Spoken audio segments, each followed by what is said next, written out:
Welcome to the Prestige Perspective.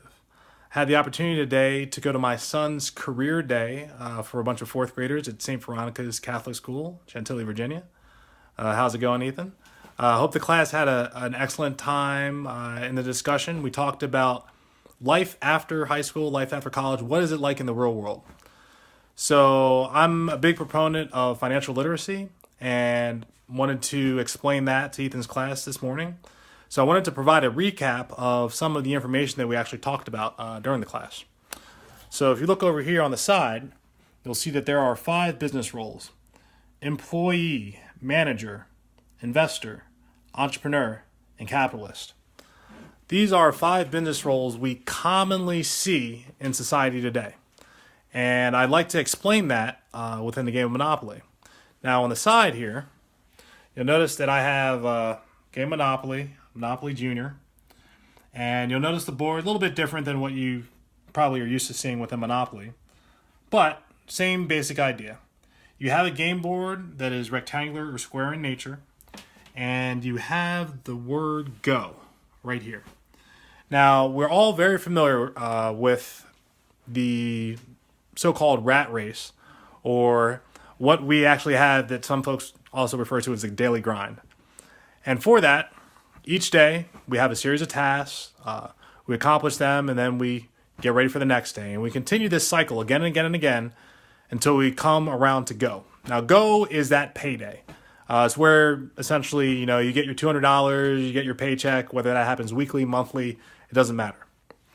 But if we looked at the various business roles that we identified earlier, that is essentially the idea or the role of an employee. What an employee does is they trade their own time for other people's money. Now, if you look over here, I have a few just basic concepts as far as what we talked about. We talked about the most important thing that anyone has, and that's time.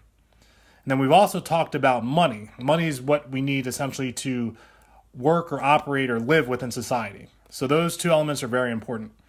And then there's essentially other categories such as your money and your time, and other people's money and other people's time. So we broke down each of those categories, and I'm going to describe those for each of the roles of an individual within a capitalist market. So the very first one was employee, which we just discussed. It's a person who's going around that monopoly board week after week, month after month, year after year, and they're getting their benefits every time they pass go, but that's the cycle that they're in. Okay? The caveat with that role is that they're not essentially, they don't have the freedom of their time. If anything, their time is taken up anytime they actually choose to trade it and give it away. The second role is that of a manager. Now, a manager is responsible for other people's time.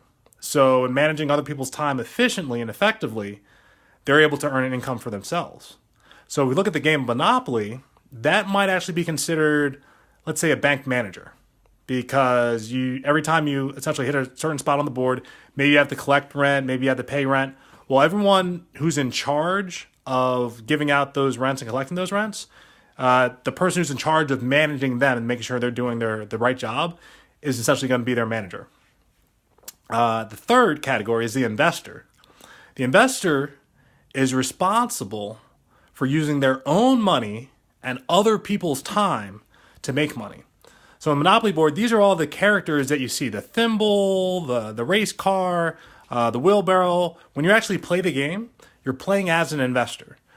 All the money that's going into the board essentially is coming from your pocket.